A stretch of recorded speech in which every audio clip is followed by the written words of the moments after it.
দর্শক আসসালামু আলাইকুম। আমি ডক্টর আহমেদ নাজমুল আনাম, শিশু কিশোর নবজাতক এবং শিশু হৃদরোগ বিশেষজ্ঞ এবং সহযোগী অধ্যাপক। সবাইকে স্বাগতম জানাচ্ছি। দর্শক, আপনারা জানেন যে আমি গত কয়েকটি ভিডিওতে হার্টের বিভিন্ন ব্যাপারে আপনাদেরকে আলোকপাত করেছি। শিশুদের হার্টের যে বিভিন্ন সমস্যা, কখন আপনি চিন্তিত হবেন, বাবুর বুকে ব্যথা, বাবুর হার্টে ফোঁটা, বাবুর ওজন না বাড়া, বিভিন্ন ব্যাপারে আমি কথা বলেছি।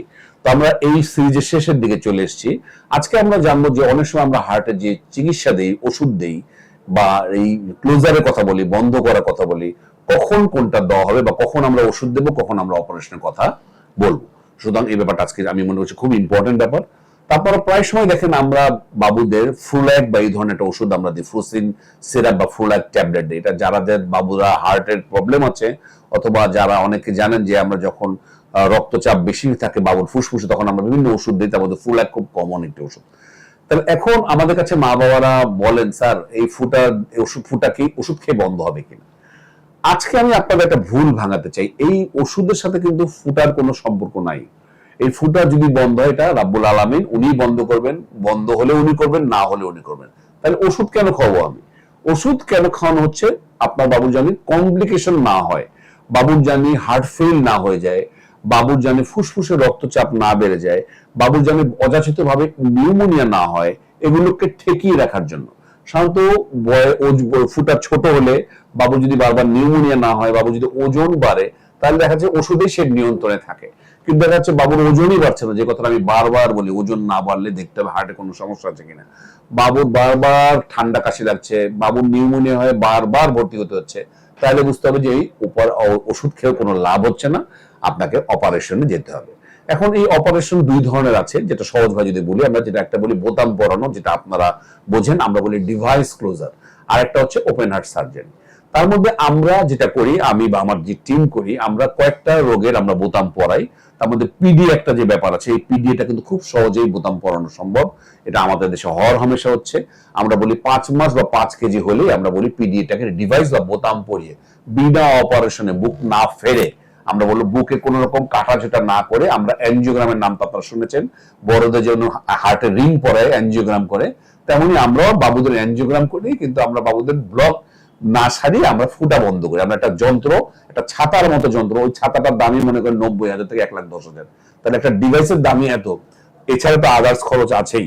মোটামুটি একটা পিডিএ বন্ধ করতে 1,60,000 থেকে 1,80,000 বা 2 লাখ পর্যন্ত লাগতে পারে। এটা নির্ভর করছে কোন ধরনের ডিভাইস। আমেরিকান ডিভাইস ব্যবহার করলে একরকম, চাইনিজটা করলে আরেক রকম। তো সেই আলোচনা আমি যাচ্ছি না। এটা একটি ব্যাপার। আর এএসডি যে ব্যাপার, সেটা আমি বলেছি 8 মিলিমিটার পর্যন্ত ফুটা বন্ধ হতে পারে। যাদের ফুটা বন্ধ হয় না, আমরা সাধারণত 4 বছরের পরে যে আমরা বলি এটা বন্ধ হবে না, আমরা বলি বন্ধ করতে হবে। সেই ডিভাইস বন্ধ করতে 2,20,000 বা এরকম আশেপাশে লাগে। আর যাদের আমি বলেছি ফুটার সাইজটা বড় এবং ফুটার লোকেশনটা খারাপ জায়গা আছে, তাদেরকে ওপেন হার্ট সার্জারি করতে হয়। ভিএসডি বলে একটি রোগ আছে, সেটিও একই রকম। যদি বারবার ঠান্ডা কাশি লাগে, ওজন না বাড়ছে, বারবার নিউমোনিয়া হয়, এবং ভিএসডির লোকেশন ব্যাপারটা ইম্পর্টেন্ট। আমি বারবার বলবো সাইজের চেয়েও লোকেশনটা খুব ইম্পর্টেন্ট। যদি ইনলেট ভ্যারাইটি হয়, সুপ্রাক্রিস্টাল ভ্যারাইটি হয়, বারবার ঠান্ডা কাশি লাগছে, বারবার হার্ট ফেল করছে, বারবার নিউমোনিয়া আসছে, তাহলে ওটা বন্ধ করতে হবে। এটাও বোতাম পরানো সম্ভব এবং ওই এএসডির কাছাকাছি খরচই হয়। এবং ওপেন হার্ট সার্জারি তো হয়, আমাদের দেশে ওপেন হার্ট সার্জারি হয়। বুঝতে পারছেন, ওপেন হার্ট সার্জারি করা মানে একদম বুক কেটে ফেলে, বুকটা কেটে হার্টটাকে অপারেশন করা, এটা অনেক বড় অপারেশন। অবশ্যই রিস্ক আছে বলতে, তবে বাটন পরানো বা ডিভাইস ক্লোজার আমি বলবো রিস্ক আসলে সবকিছুতেই আছে, কিন্তু কম্পারেটিভলি অনেক কম রিস্ক। তো আপনারা আজকে জানলেন কেন ওষুধ খাওয়াচ্ছেন, কখন ডিভাইস ক্লোজার হবে, কখন ওপেন হার্ট সার্জারি হবে। কিন্তু এগুলো সবকিছুই করবেন একজন শিশু কার্ডিওলজিস্ট। সুতরাং আমি বারবার এই ব্যাপারটাকে আপনাদের গুরুত্ব আরোপ করছি। আপনার বাবুর হার্টে কোনো সমস্যা, কিন্তু শিশু কার্ডিওলজিস্টকে দেখাবেন, তাকে দিয়ে প্রয়োজনীয় পরীক্ষা করাবেন, প্রয়োজনীয় ইকো করাবেন, এবং যদি কোনো সমস্যা থাকে তার অ্যাপ্রোপ্রিয়েট সমস্যার সমাধান আমাদের দেশেই সম্ভব। কিছু কিছু ভ্যারাইটির ক্ষেত্রে অবশ্য আমাদের বাইরে যেতে হয়, সেটা আমরা পাঠাই। তো দর্শক, আমি নিজে প্রতিদিন এখানে ইকো করছি। আমি প্রতি বুধবারে ফরাজি হাসপাতালে ইকো করি, আমি প্রতি শনিবারে আলোক হাসপাতালে ইকো করি।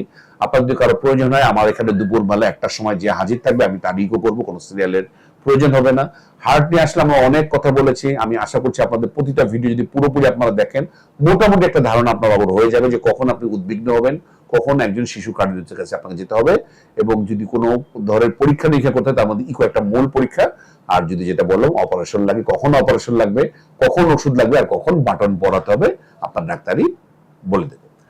আজ এ পর্যন্তই, পরবর্তী নতুন কোন টপিক নিয়ে আবারও হাজির হব। সেই পর্যন্ত বরাবরের মতোই আল্লাহ হাফেজ।